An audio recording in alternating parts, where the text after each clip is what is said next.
Folks, it's the oldest summer camp in Virginia and a great resource for less fortunate families right here in our community. Camp Alkulana is celebrating its 100th anniversary with a big celebration next weekend, and you are invited. Joining us today are the camp director, Beth Reddish-Wright, and registrar, Anna Tuckweiler. Thank you, ladies, for joining us today. Good morning. Congratulations on the anniversary. At 100 years old, the oldest continuously operated summer camp in Virginia. That's pretty awesome. Yeah.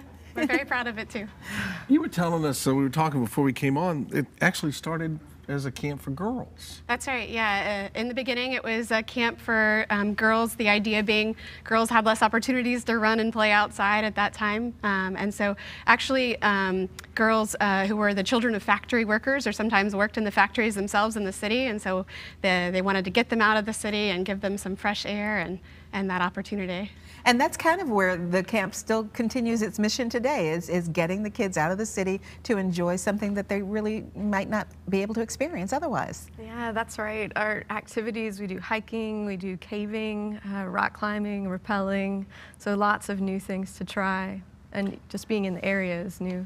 And these are kids from the city who probably never seen nature this up close and personal. Yeah, that's right. Most of our kids have never been out of the city before or have had really limited exposure to natural settings. We're really geared towards kids that wouldn't have the opportunity to go to summer camps otherwise. So the vast majority of our kids are on free or reduced lunch programs at school, and so we're just trying to get in there and give them something extra to do during the summer. I'm sure over the last 100 years you've gotten a lot of wonderful feedback from people. Tell us some of the kinds of responses that you've gotten and stories from people who've been through the camp. Oh, well, very often, I mean, we do a lot of activities and those are beautiful, but our main prerogative is relationships. And so what we hear again and again, whether it's an alumni who came in the 30s or recently, we hear that they felt safe there, they felt loved there, they felt like they could be themselves there. And a connection to God and to the people there that has been very significant in their lives and their development. Let's talk about this anniversary party. You were talking about people all the way back to the 30s. Obviously, you go back 100 years. How many folks are actually planning on being at this big anniversary party, and what's the furthest back you go for an alumni? We're expecting, we've already heard from about 500 people that plan to be there, and it's invited, everybody's invited, so we're expecting much more than that even.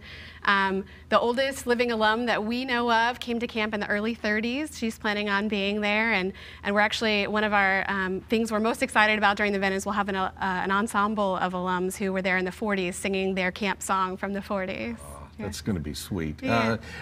Do the kids nowadays look at these old folks and say, is there a bond there? Yeah, well, we've tried to really help the campers understand, the current campers understand the celebration and the history and the importance of it. And so last summer we did a lot of camp activities, we sort of throwback activities, things they would have done back then, and invited some alums in to meet with them and teach them the songs, and the kids really enjoyed that. And it really, since they all had kind of a common experience, that's a bond for them as well, isn't it? Yes, we've noticed that. Even in doing some of our year-round programming, for example, we run a mentoring program, a leadership program.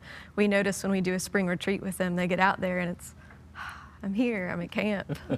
And this is a camp that's based in religion, but it's not a religious camp.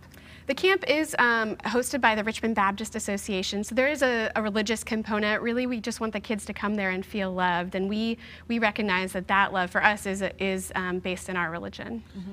Well, who knew they had camps 100 years ago? I didn't even know that was something that happened. So and an organized camp, that's a wonderful thing. And to be able to celebrate and say that you're the oldest, that's wonderful. Beth Reddish-Wright and Anna Tuckweiler, thanks so much for joining us today. Both. Anna. Congratulations. And, you can come celebrate Camp Alkulana's 100th anniversary on Saturday, March 21st at 2 p.m. at Richmond's First Baptist Church. We'll put a link to more information on our website at WTBR.com/VTN.